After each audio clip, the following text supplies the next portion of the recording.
ডাকসু নির্বাচনে চূড়ান্ত ফলাফল আজ সকালে ঘোষণা করা হয়েছে। ডাকসুর শীর্ষ ৩ পদ সহসভাপতি ভিপি, সাধারণ সম্পাদক জিএস ও সহসাধারণ সম্পাদক এজিএস। ঘোষিত ফলাফলে এই ৩ শীর্ষ পদে আলোচিত কোন প্রার্থী কত ভোট পেয়েছেন তা ডাকসু নির্বাচন কমিশনের চূড়ান্ত ফলাফল থেকে জানা গেছে।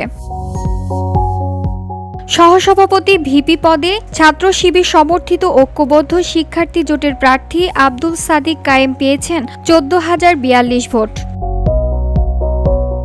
ছাত্রদল সমর্থিত প্যানেলের প্রার্থী আবিদুল ইসলাম খান পেয়েছেন ৫,৭০৮ ভোট। স্বতন্ত্র প্রার্থী শামীম হোসেন পেয়েছেন ৩,৮৮৩ ভোট। স্বতন্ত্র প্রার্থী ঐক্য প্যানেলের প্রার্থী উমামা ফাতেমা পেয়েছেন ৩,৩৮৯ ভোট। বৈষম্য বিরোধী শিক্ষার্থী সংসদ প্যানেলের প্রার্থী আব্দুল কায়েম পেয়েছেন ১,১০৩ ভোট।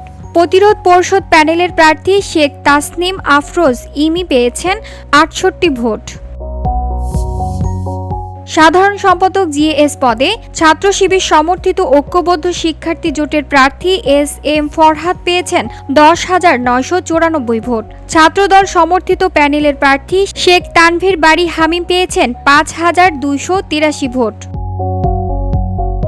প্রতিরোধ পরিষদ প্যানেলের প্রার্থী মেঘ মোল্লার বসু পেয়েছেন ৪,৯৪৯ ভোট।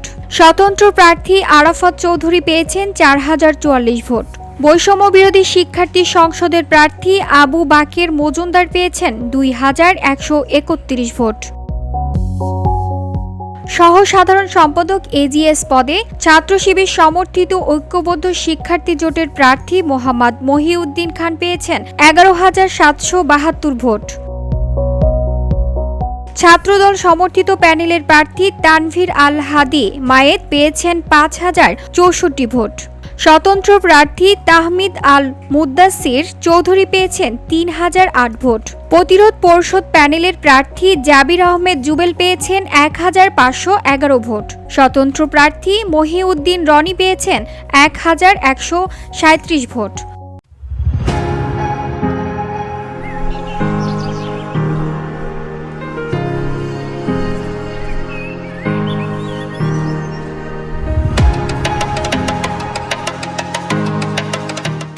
বৈষম্য বিরোধী শিক্ষার্থী সংসদের প্রার্থী আশরেফা খাতুন পেয়েছেন ৯০০ ভোট। স্বতন্ত্র প্রার্থী আশিকুর রহমান জিম পেয়েছেন ৭৯৬ ভোট। স্বতন্ত্র প্রার্থী হাসিবুল ইসলাম পেয়েছেন ৫০০ vote. VOD Bangla news desk.